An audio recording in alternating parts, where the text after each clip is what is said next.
Deep beneath the desert of Iran, inside a mountain fortress no satellite can see, machines are humming. Thousands of centrifuges spinning uranium faster than jet engines, creating fuel that could power a nation or destroy one.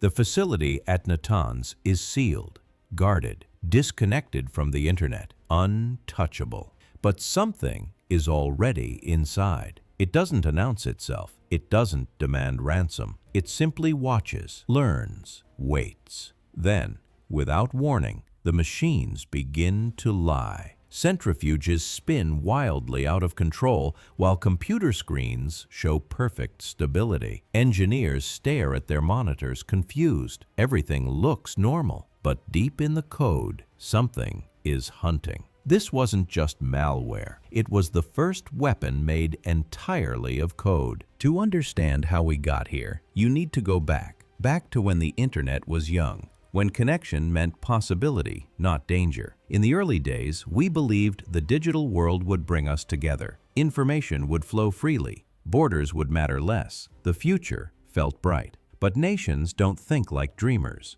They think like generals. By the early 2000s, every major power understood something. The next war wouldn't start with tanks rolling across borders. It would start with a keystroke: electricity grids, water systems, financial networks, nuclear facilities. Everything that kept civilization running was now connected to computers, and everything connected could be reached. In windowless rooms across the world, intelligence agencies began asking the same question.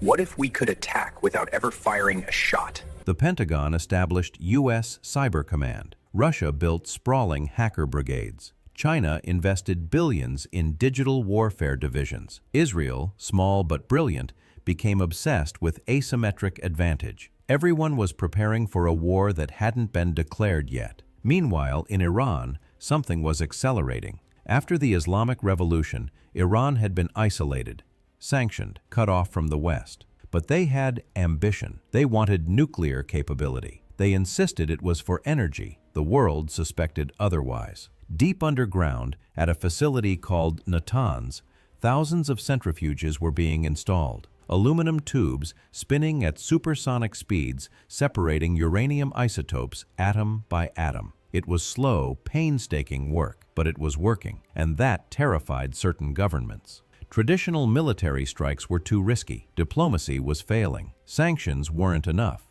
Time was running out. So someone asked a different question. What if we didn't bomb the facility? What if we made it bomb itself? Somewhere, in a secure location that's still classified, two nations reportedly came together. They had different languages, different cultures, but the same enemy: the United States and Israel. Code names were whispered: Olympic Games, Operation Orchid. Secret meetings between cyber warfare experts, programmers working in isolation, unaware of what their colleagues were building. They were creating something that had never existed before. Not a virus, not conventional malware. This was precision engineering on a scale that would make a Swiss watchmaker jealous. This was a weapon designed to infiltrate, deceive, and destroy, leaving no fingerprints, no evidence, no declaration of war, just silent, invisible devastation. The target was chosen carefully. The mission was defined precisely. The consequences no one fully understood yet, because once you unleash code into the world,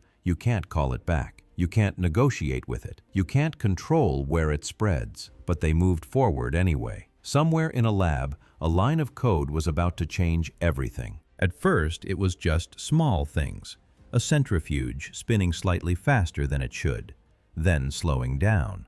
The fluctuations were minor, easy to dismiss. The engineers at Natanz were skilled, but they weren't paranoid. Equipment fails, machines have tolerances.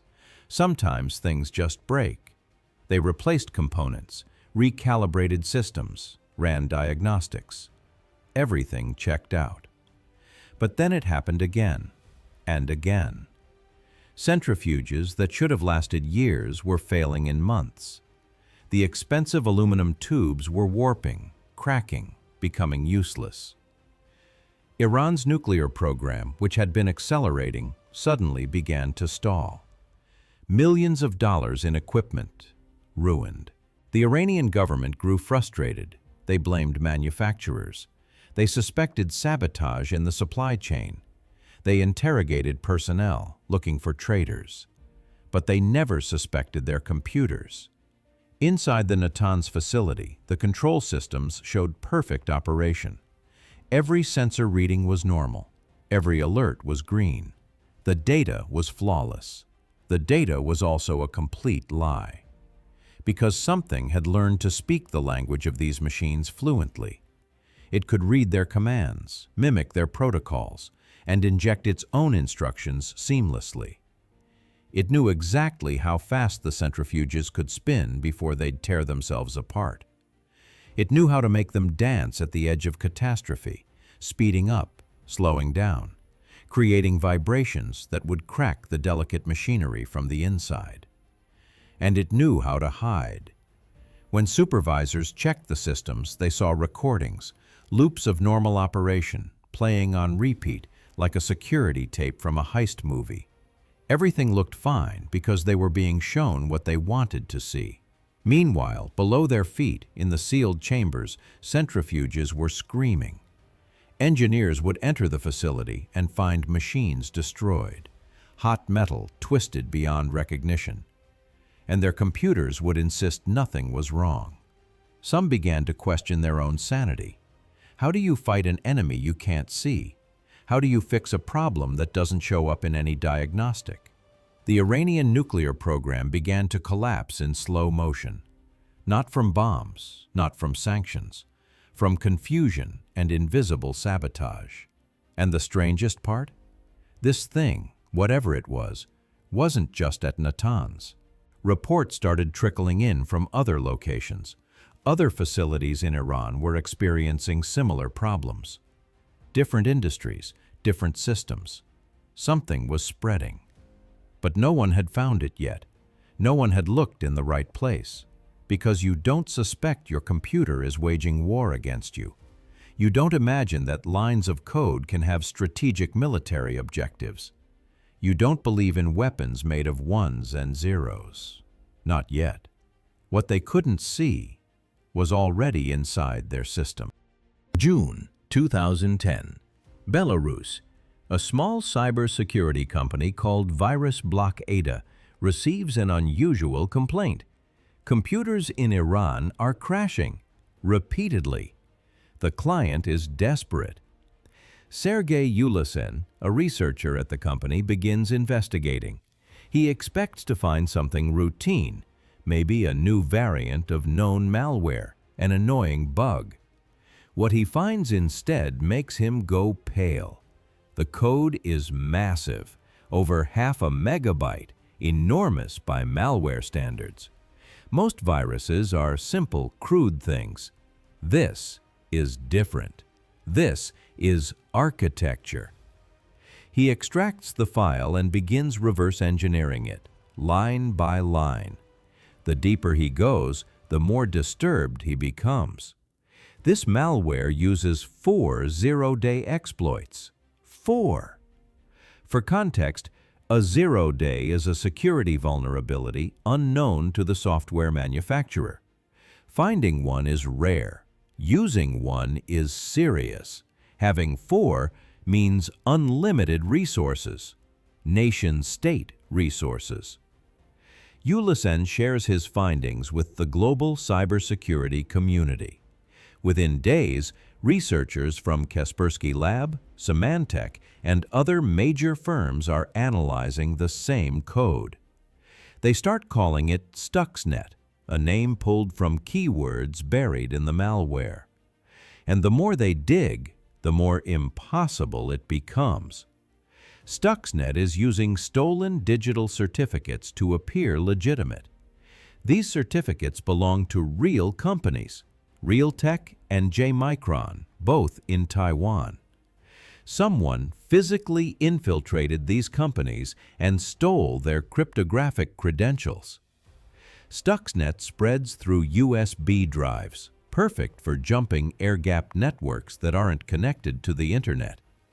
It was designed to infiltrate isolated systems. But here's what's truly shocking. Most of the code doesn't do anything harmful. It just spreads, copies itself, moves silently from computer to computer. It's searching, looking for one specific thing. And when researchers finally identify what it's hunting for, the implications hit like a punch to the chest. Stuxnet is looking for Siemens SCADA systems running specific configurations. SCADA, Supervisory Control and Data Acquisition, the software that controls industrial equipment, power plants, water treatment facilities, manufacturing, and nuclear centrifuges. The payload is incredibly targeted. If Stuxnet doesn't find what it's looking for, it does nothing, just sleeps, waits. But if it finds the right system, it takes control. Liam Omer-Chu, a researcher at Symantec, describes it publicly. This is the most sophisticated piece of malware we've ever analyzed. Ralph Langner, a German industrial control systems expert, goes further. He studies the specific commands Stuxnet sends to centrifuges. He realizes what it's doing. This isn't espionage, Langner announces. This is a weapon, a precision cyber weapon. The cybersecurity community is stunned. This level of sophistication requires teams of experts, funding in the millions, testing against actual industrial equipment. This requires knowing exactly what you want to destroy, down to the model numbers and software versions. Someone had intelligence, physical intelligence, about systems that were supposed to be secret. On his blog, Langner writes a detailed analysis. Then he writes something else. My opinion is that the Mossad is involved. He doesn't say it lightly. He's connecting dots. Israeli intelligence, American resources, Iranian nuclear program. Other researchers push back. You can't just accuse nations without proof. But privately, they're all thinking the same thing. This wasn't built in a basement. This was the work of nations. Let's talk about what Stuxnet actually does, because the technical details read like science fiction. First, it has to get inside. The Natanz facility isn't connected to the internet. It's air-gapped, completely isolated, the digital equivalent of an island. So Stuxnet spreads through USB drives. Someone, likely an unwitting contractor or engineer, plugs an infected drive into a computer outside the facility. Stuxnet copies itself silently. That person eventually brings their laptop inside Natanz. They connect to the internal network, and Stuxnet begins to move. It spreads rapidly through Windows computers, using those stolen certificates to avoid detection. It's patient, methodical. It's mapping the network, learning the topology, looking for Siemens Step 7 software, the program used to control industrial equipment. When it finds its target, the real magic begins. Stuxnet intercepts communications between the control room and the centrifuges. It becomes a man in the middle, reading every command, monitoring every sensor. Then it starts experimenting. First, it records normal operations. Days or weeks of data showing the centrifuges running perfectly. It stores these recordings in memory. Next, it starts sending its own commands to the centrifuges, commands that override what the human operators intended. It tells the centrifuges to spin at dangerous speeds, far beyond their design specifications. The aluminum tubes begin to vibrate violently. Stress fractures appear. Then Stuxnet makes them slow down. rapidly. The sudden deceleration creates additional stress.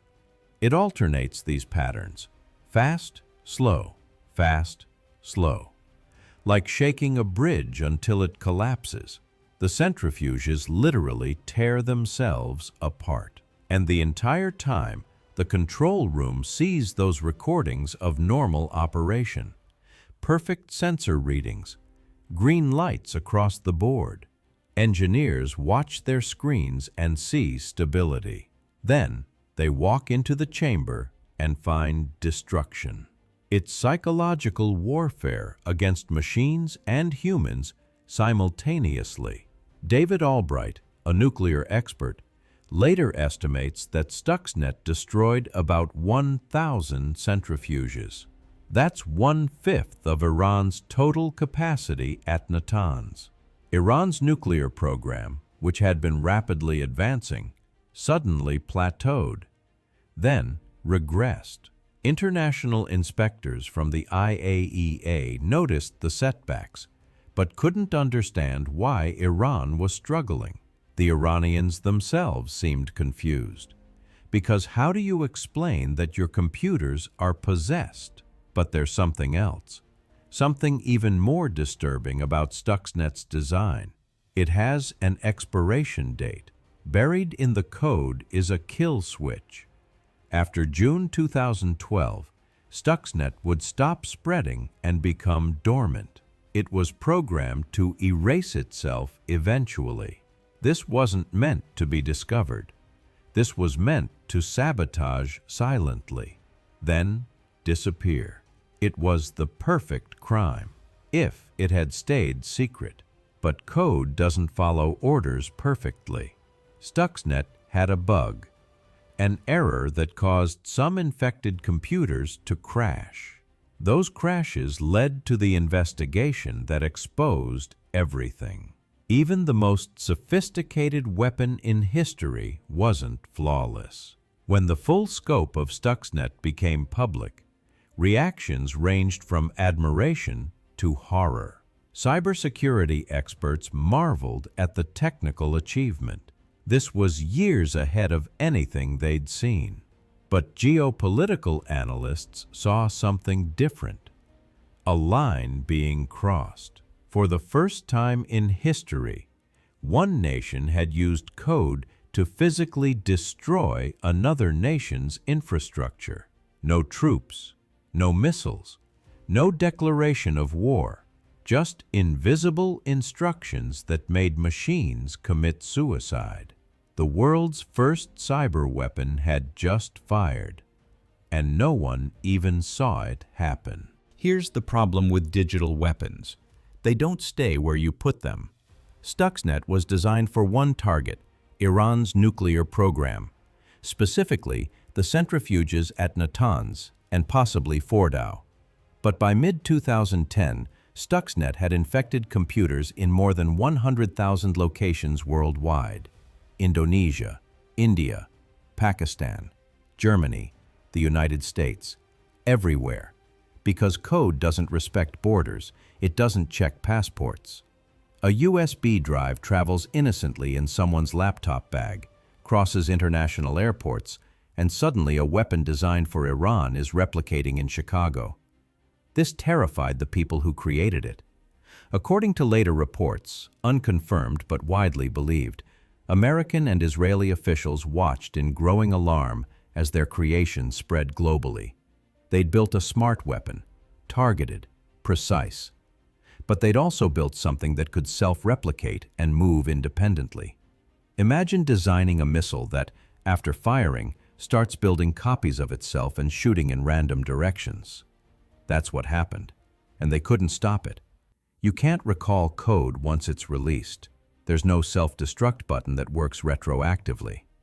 The digital genie was out of the bottle.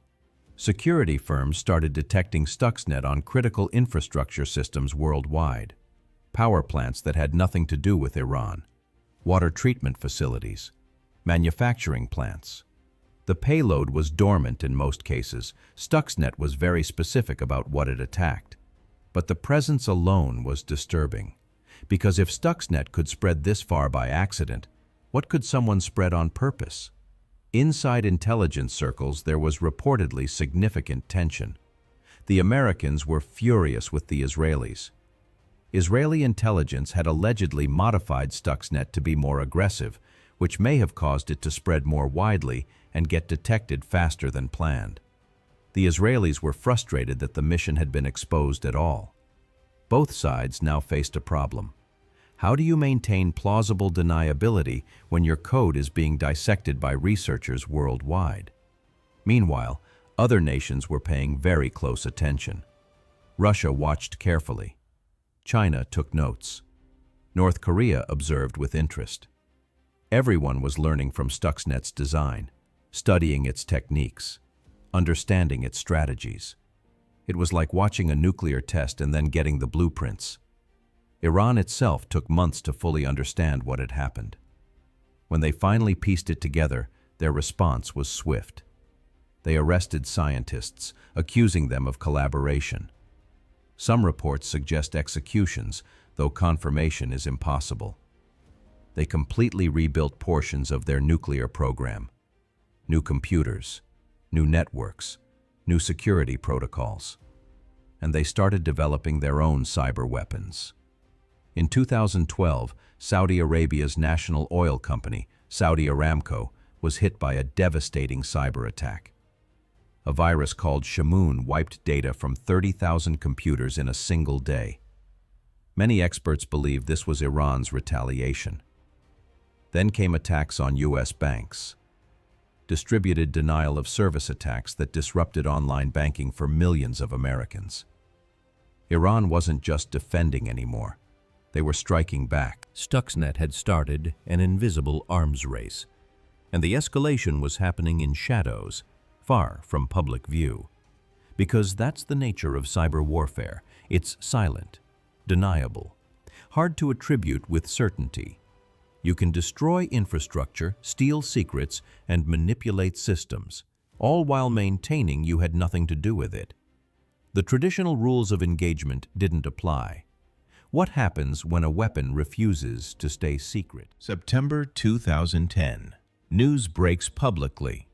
The New York Times runs a story connecting Stuxnet to U.S. and Israeli intelligence operations. The cybersecurity world erupts. Conferences suddenly shift focus. Every presentation mentions Stuxnet. Security firms publish competing analyses. Everyone wants to claim they understand it best. Academic papers are rushed to publication. Books are commissioned. Documentaries are pitched.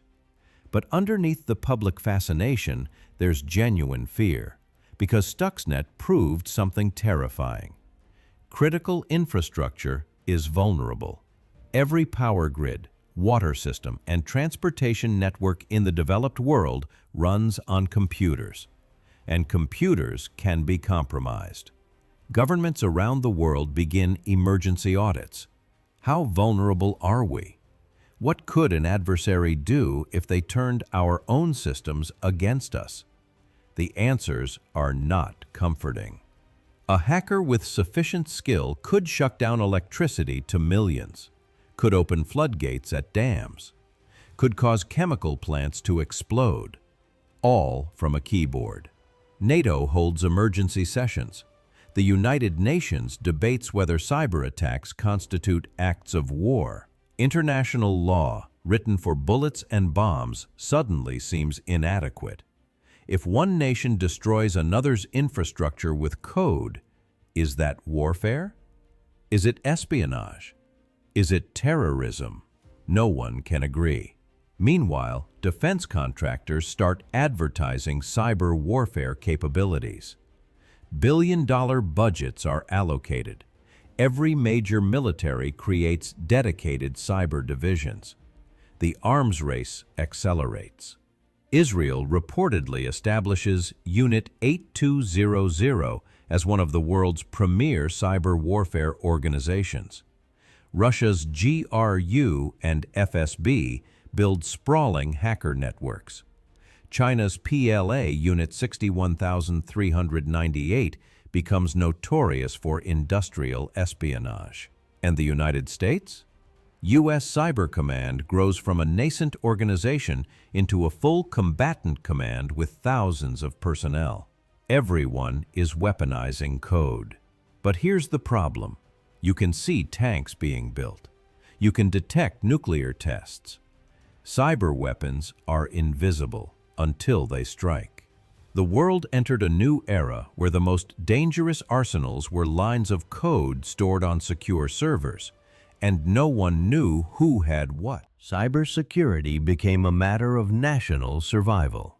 Companies that once viewed digital security as an IT issue now understood it as existential, because Stuxnet changed the calculus. Cyber war was no longer science fiction. It had begun.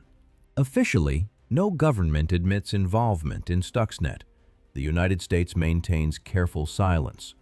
When pressed, officials offer vague, non-denial denials. Israel says nothing at all, which, for those familiar with Israeli intelligence, speaks volumes. But off the record, different story. In 2011, a video surfaces of an Israeli celebration. Military officials are present. Someone mentions Stuxnet, and there are knowing smiles.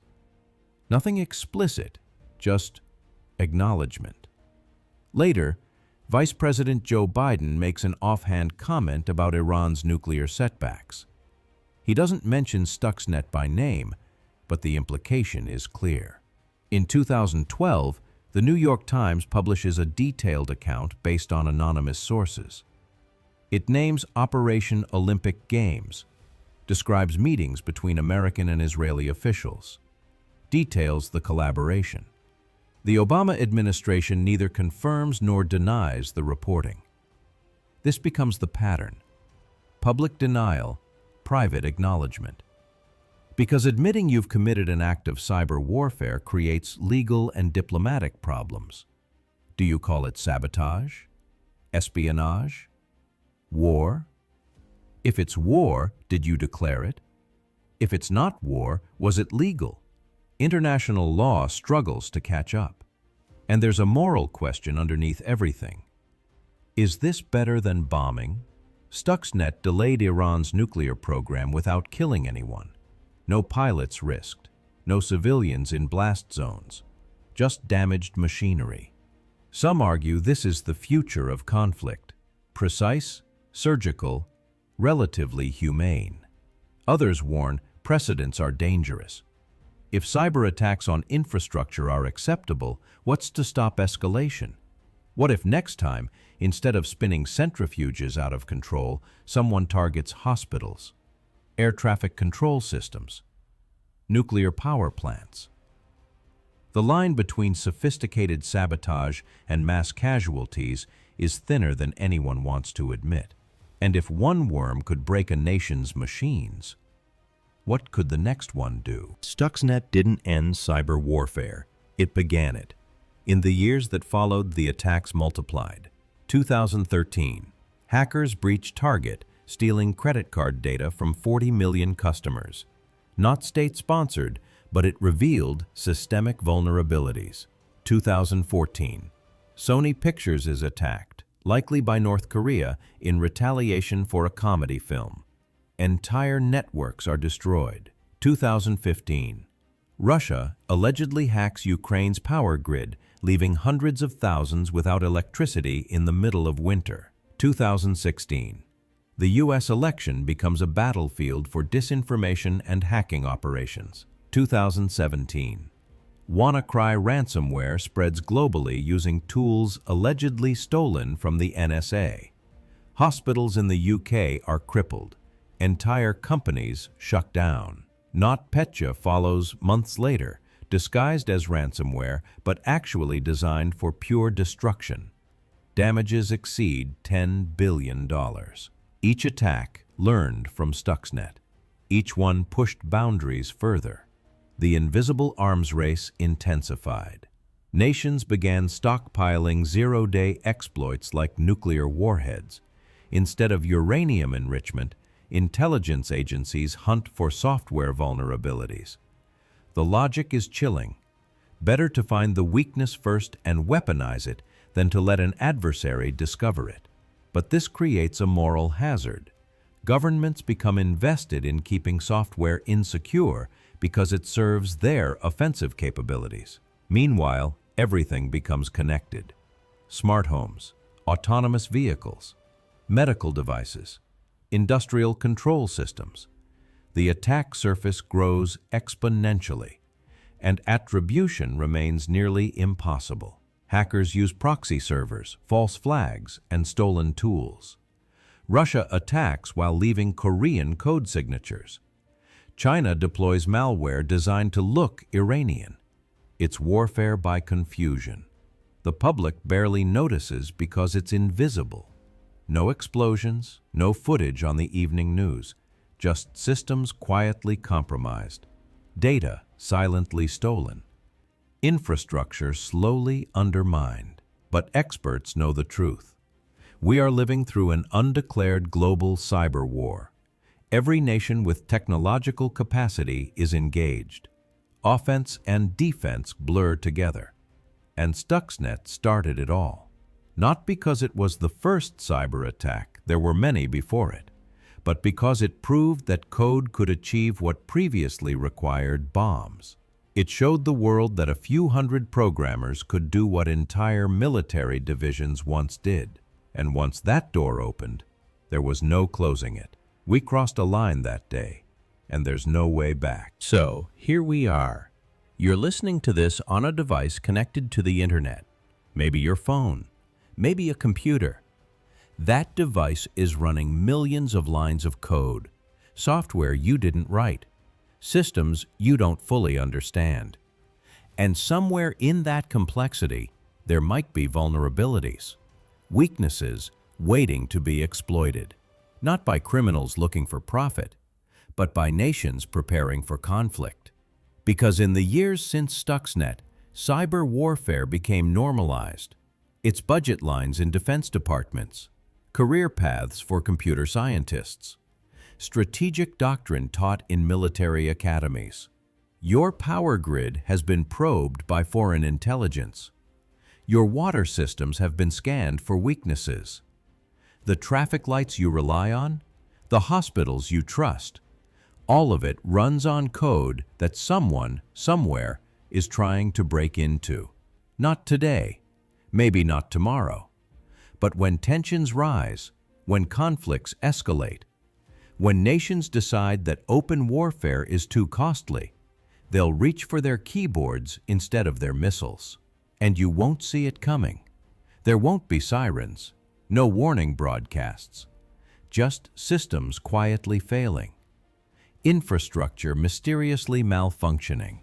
Stuxnet taught us that war doesn't need soldiers anymore. It needs programmers. It needs patience. It needs the ability to turn a nation's own infrastructure into a weapon against itself. We live in a world where the most dangerous arsenals are invisible, where the next Pearl Harbor might not involve ships or planes, but power grids and financial systems. And the terrifying part? It might already be happening. Right now, as you listen to this, code is sitting dormant in systems worldwide, waiting for activation, waiting for orders. If a single worm could rewrite the rules of war, what unseen code is already out there tonight, waiting to wake up? Sleep well.